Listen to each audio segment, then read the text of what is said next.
She was hired to care for his daughter, not to feel his heartbeat against hers. She thought she could finally stand up to him, but the last thing she expected was his lips on hers.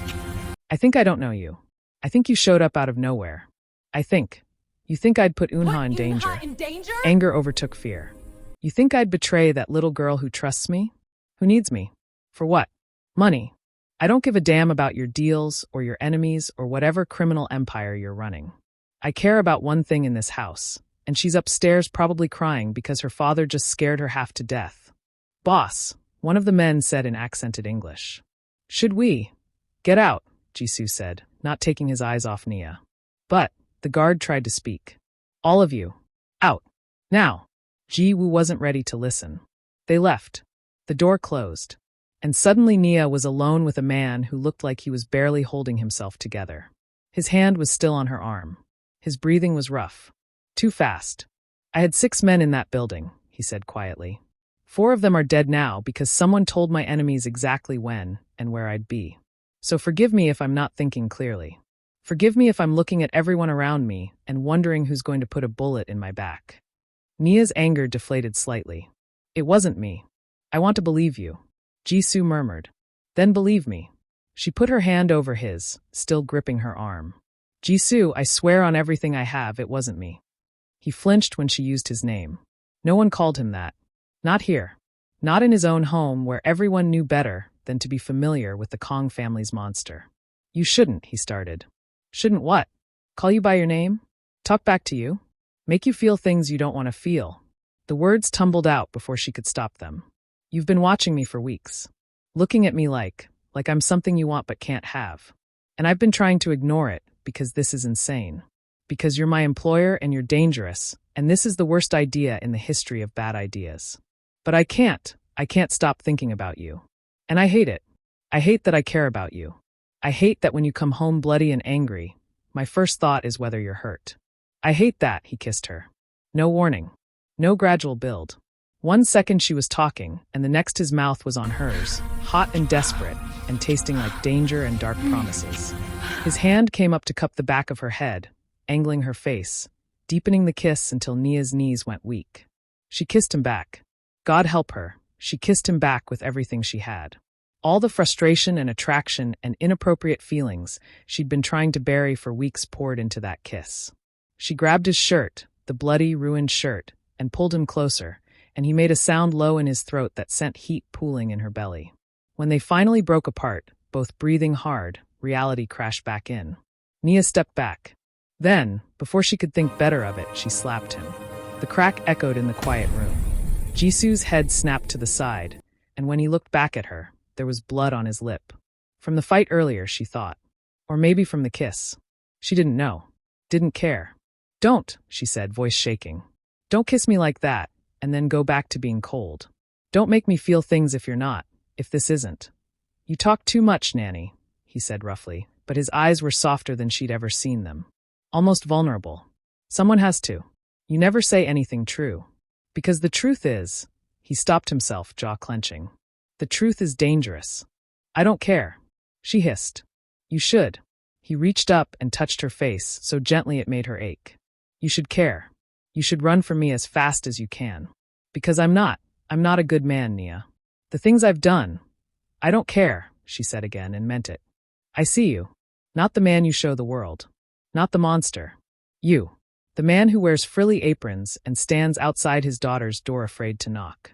That's who I see. Then you're seeing wrong. His blurted. No, Nia said firmly. I'm seeing what you won't let yourself see. And it terrifies you. He stared at her for a long moment, something raw and broken in his expression. Then he stepped back, composing himself, pulling the mask back into place. This can't happen, he said. Whatever this is. It puts you in danger. It puts Unha in danger. I know. And yet you. I know, Nia said again. But I can't unfeel it, Jisoo. So tell me what to do. Tell me how to stop. He looked at her like she was the most precious and most dangerous thing he'd ever held. I don't know, he admitted. God help me, I don't know. They tried. They really did try to go back to professional distance. To pretend that kiss hadn't happened. To ignore the electric current that now ran between them every time they were in the same room. It lasted 4 days. On the fifth day, Nia was in the library helping Unha with a puzzle when Jisoo appeared in the doorway. "Unha," he said, "Mrs. Park is making hottiak in the kitchen. Why don't you go help her?" The girl's face lit up. She looked at Nia for permission. "Go ahead," Nia said, smiling. "Save me one." After Unha left, Jisoo closed the door. Locked it, and Nia's heart started hammering because she knew that look in his eyes. That hunger. "This is a bad idea," she said, but she didn't move when he crossed the room. "The worst," he agreed, pulling her to her feet. "We said we wouldn't. I know what we said." His hands framed her face. "And I've tried, Nia. I've tried to stay away. To be professional. To convince myself I don't need," he stopped himself. "But then you smile at my daughter. Or you challenge me in that way only you dare to. Or you look at me like I'm not a monster. And you what?" she whispered. "I want you," he said roughly. "God, I want you so much it's killing me." This time when he kissed her, it wasn't desperate. It was slow, thorough, devastating. He kissed her like he was trying to memorize the taste of her. Like she was something precious he was afraid to break. And Nia, who'd always prided herself on being sensible and practical and level-headed, melted into him. Let herself feel. Let herself want. Let herself have this one moment of beautiful, terrible insanity. When they finally broke apart, foreheads pressed together, both breathing hard, she said, "This is going to end badly. I know. Someone's going to get hurt. I know. And you're still." "Yes," Jisoo said. "Whatever this is, whatever it costs, I'm done fighting it. If you'll have me, all of me, the monster and the man, then I'm yours." "I don't want the monster," Nia said softly, reaching up to touch his face.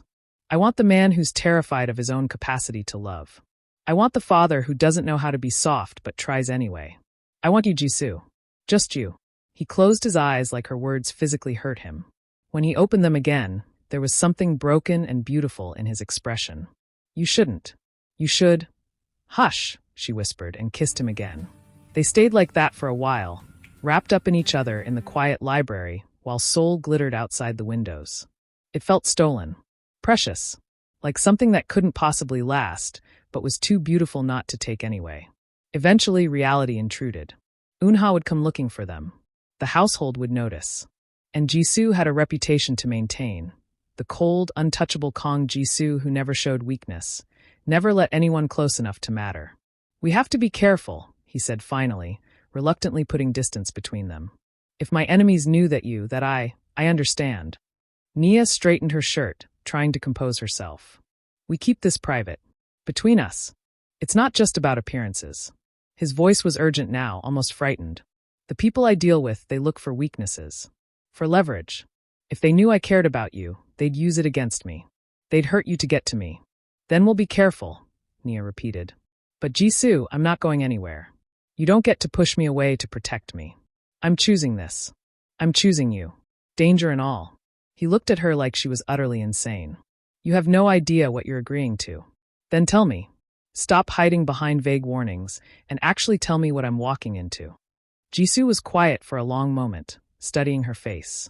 Then he sighed and moved to the window, hands in his pockets. "You know what I am. What I do. The Kong family has controlled the Eastern District for 3 generations. We move money, weapons, information. We settle disputes that the law won't touch.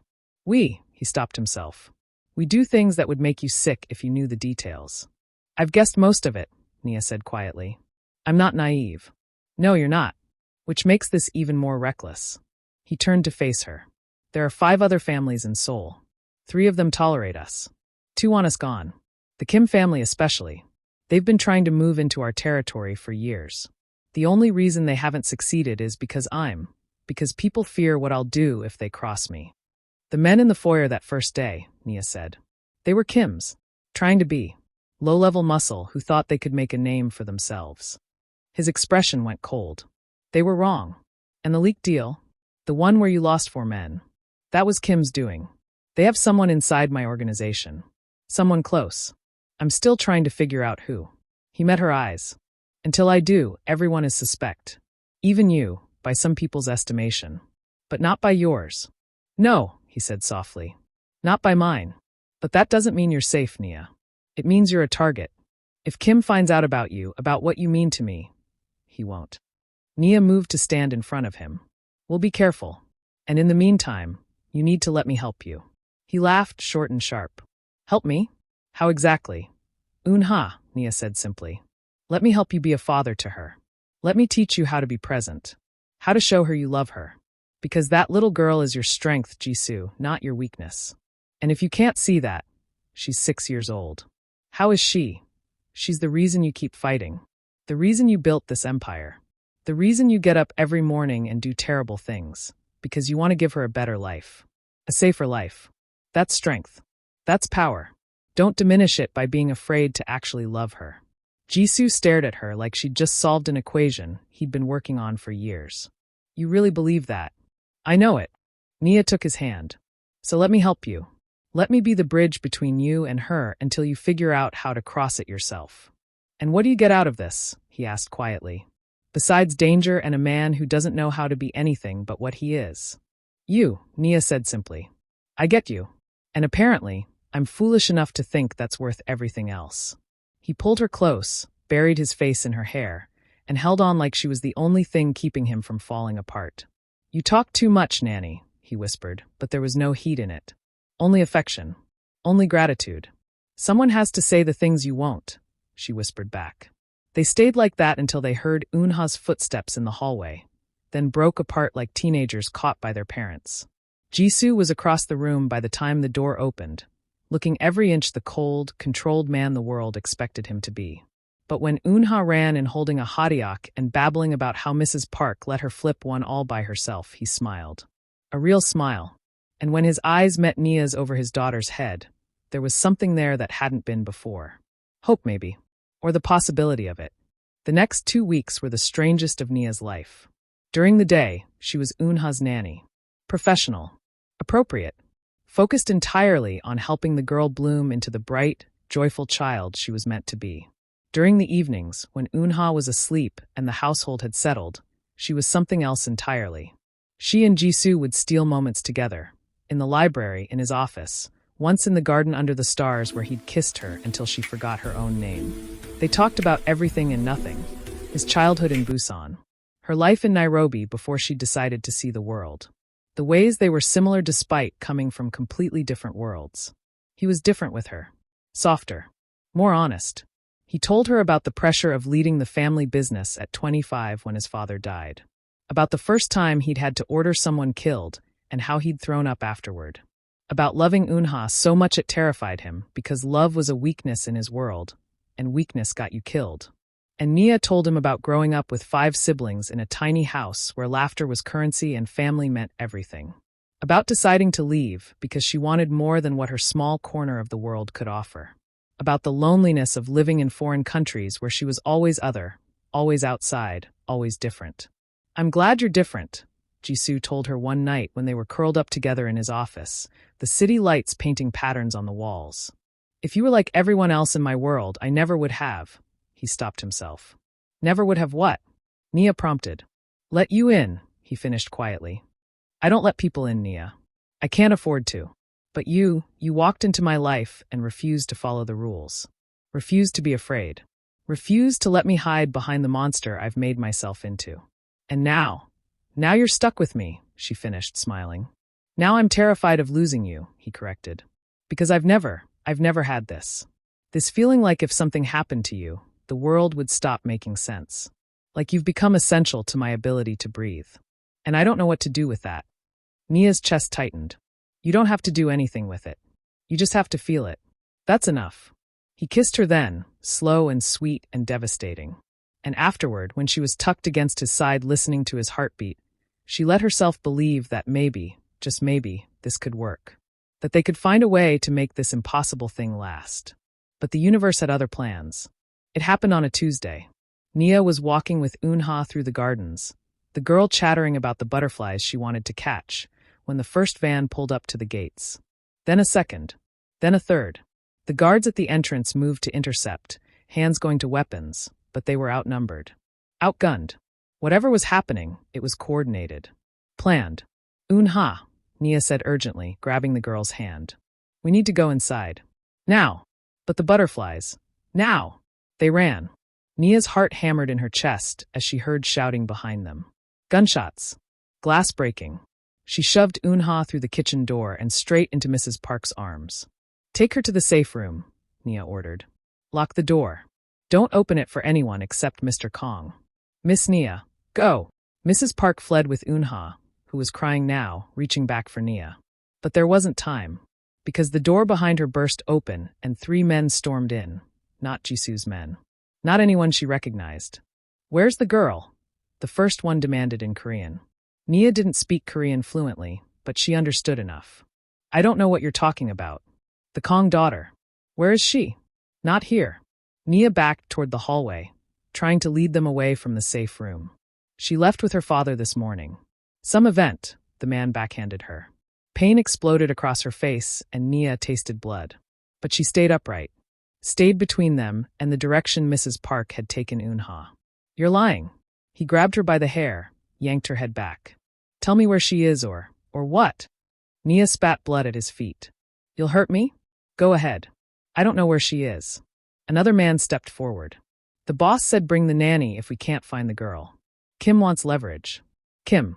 The rival family. The ones who'd been trying to destroy Jisoo. Terror flooded Nia's veins, but she forced herself to stay calm.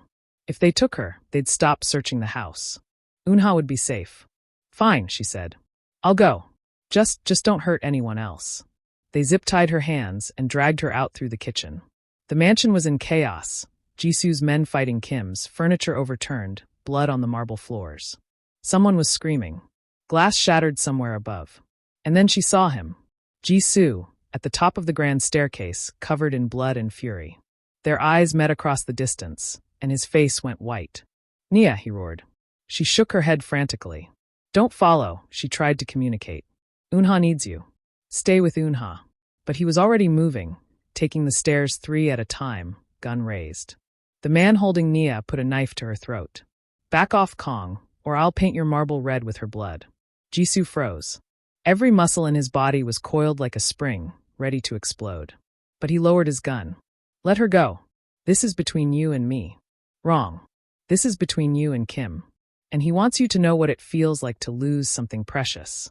The knife pressed harder, and Nia felt a trickle of blood run down her neck. "So either you let us walk out of here with her, or I kill her right now and we burn this whole place down looking for your daughter. Your choice." "Don't," Nia said, finding her voice.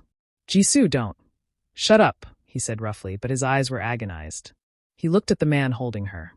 "If you hurt her, if you touch one hair on her head, I will end your entire family. Everyone you've ever loved. Everyone whose name you've ever spoken. I will burn your world to ashes and make you watch. Are we clear?" Big talk for a man who just lost. The man laughed and started dragging Nia backward. "Kim will be in touch about the terms of her return. If you're lucky, you'll get her back in pieces." They pulled her out the door, shoved her into a van. The last thing she saw before the doors slammed shut was Jisoo standing in his destroyed foyer, looking more broken than she'd ever seen him. Then darkness. Nia lost track of time in the warehouse where they took her. Hours. Days. It could have been either. They'd tied her to a chair in what looked like an abandoned factory, rust and broken machinery surrounding her like the ruins of some dead industrial dream. They didn't hurt her. Not really. A few slaps when she refused to answer questions. Some threats. But mostly they just left her alone in the dark, and that was almost worse. Because alone in the dark, her mind conjured terrible scenarios. Jisoo walking into a trap trying to rescue her. Unha waking up from nightmares with no one to comfort her. The whole thing falling apart because Nia had been stupid enough to fall in love with a man whose enemies could use that love as a weapon. She was dozing, head hanging, when she heard the first explosion. Then gunfire. Lots of it. Shouting in Korean. Another explosion, closer this time, that made the whole building shake. The door to her room burst open, and for a moment Nia's heart leaped, thinking it was Jisoo. But it was one of her captors, wild-eyed and bleeding. He grabbed her chair, knife out, and she realized with horror what he intended to do. If Kim couldn't win, he'd make sure Jisoo lost anyway. But before the knife could fall, the man's head snapped back. A gunshot. He crumpled. And there, framed in the doorway like some avenging angel, was Jisoo. He looked like death incarnate. Blood, definitely not his this time, covered him from head to toe. His eyes were wild, feral, barely human.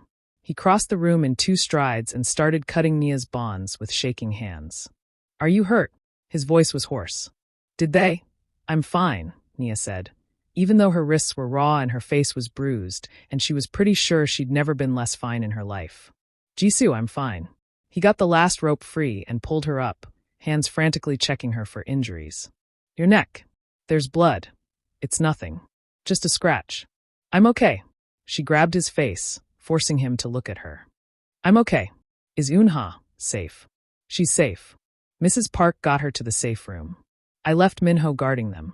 He was talking too fast, words tumbling over each other. I should have killed Kim years ago. Should have seen this coming.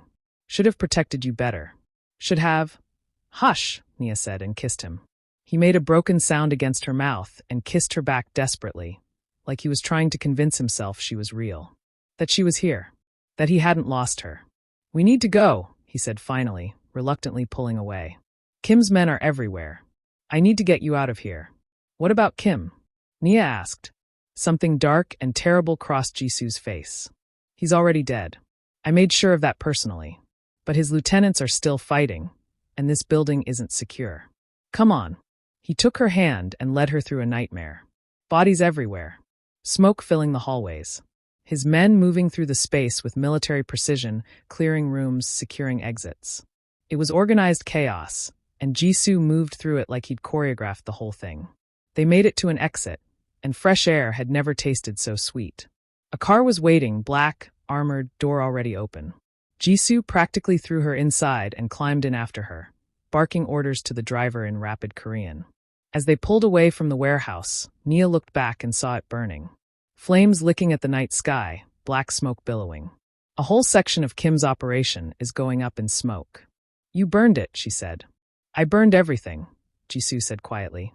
Every property, every asset, every person who had anything to do with taking you. I didn't just end Kim's family, Nia. I erased them. By morning, it will be like they never existed. The cold way he said it should have terrified her. Instead, she felt something else. Safety. Because this man, this dangerous, terrible man, had burned the world for her. You shouldn't have come, she said softly. They could have killed you. And you think I could have lived with that alternative? He turned to face her fully, and in the dim light of the car, she saw tears tracking through the blood on his face. You think I could have sat in my mansion knowing what they were doing to you? Knowing I put you in danger by being selfish enough to want you? I would have burned the entire city, Nia. I would have torn Seoul apart stone by stone to get you back. Jisoo, I love you. The words burst out of him like they'd been trapped too long. I love you, and it's the most terrifying thing I've ever felt. Because loving you means I have something to lose. Something precious. Something that could destroy me if I lost it. And I've spent my whole life making sure I couldn't be destroyed. But you, God, you walked into my life and made me want things I'd convinced myself I didn't deserve. Made me want to be better. Made me want to be the man you see when you look at me instead of the monster everyone else sees. Nia's vision blurred with tears. I love you too, you idiot. Why do you think I didn't tell them where Unha was? Why do you think I went with them willingly? Because I knew you'd come for me. I knew you'd keep Unha safe. I knew. He kissed her again, and this time it was different. Not desperate or hungry or stolen. This was a promise. A commitment. This was him saying with his mouth what he'd been too afraid to say with words until now. When they finally broke apart, he rested his forehead against hers. You talk too much, Nanny, he whispered. And you don't talk enough, she whispered back. But we'll work on that. They arrived home to find the mansion lit up like Christmas. Every light on. Guards posted at every entrance. And on the front steps, Mrs. Park holding a sobbing Unha. The moment the girl saw the car, she broke free and ran. Papa! Nia! Jisoo caught her, swinging her up into his arms, and for the first time since Nia had met him, he cried. Actually cried, tears streaming down his face as he held his daughter and told her in broken Korean and English that she was safe, they were all safe, and he would never let anything happen to her again. Nia joined them, and Unha reached for her, and suddenly she was part of it. Part of this broken, beautiful family that had been stitched together through trauma and fear, and somehow love. You came back, Unha sobbed. I thought they took you forever. Never, Nia promised, stroking her hair. I'll always come back to you. Always. Jisoo looked at her over his daughter's head, and the expression on his face was everything. Gratitude. Love. Wonder. Like he still couldn't quite believe this was real. That he got to have this. Later, after Unha had finally cried herself to sleep in her bed with both of them sitting on either side of her, Jisoo and Nia stood on the balcony overlooking Seoul. The sun was just starting to rise, painting the sky in shades of pink and gold. The city was waking up, unaware that overnight, one of its most powerful families had been erased from existence. What happens now? Nia asked quietly. Now. Jisoo wrapped his arms around her from behind, chin resting on her shoulder. Now I consolidate power. Make sure everyone knows that the Kong family is not to be touched. That anyone who tries will face the same fate as Kim. That's not what I meant, she said, nudging him by the side slightly. I know. He turned her in his arms so she was facing him. You want to know what happens with us? With this? Yes. I don't have a good answer, he admitted. This life, my life, it's dangerous. It's ugly. It's not something I can change overnight. But I can promise you this. I will spend every day trying to be worthy of you, of what you've given me, and I will protect you and Unha with everything I have. Everything I am. I don't need protection, Nia said. I need partnership. I need honesty. I need you to stop treating your capacity for love like it's a weakness. It is a weakness. No. She cupped his face. It's your greatest strength. And until you understand that, you'll never truly win. Because this, she gestured between them, then toward the house where Unha slept. This is what's worth fighting for. Not territory. Not power. This. Jisoo was quiet for a long moment, studying her face like he was memorizing it. Then he smiled. That real smile. The one that transformed his whole face. You talk too much, Nanny, he said. So you've said. Multiple times. And yet here we are. Here we are, he agreed. And then softer. I don't deserve you. Probably not, Nia said honestly. But you have me anyway. So what are you going to do about it? Love you, he said simply. For however long you'll let me. However you'll let me. Just love you. That works, Nia whispered. He kissed her as the sun rose over Seoul, as the city woke beneath them, as the world kept spinning despite everything that had happened. And in that moment, Nia understood what Jisoo had been trying to tell her. That in his world of darkness and violence and power, she was the light. She was the proof that even monsters could find redemption. That even men who'd done terrible things could learn to be gentle. Behind them, she heard the balcony door open. Unha's small voice. Papa? Nia? I had a bad dream. They broke apart, and Jisoo immediately went to his daughter, scooping her up. It's okay, baby. We're right here. Can I sleep with you both?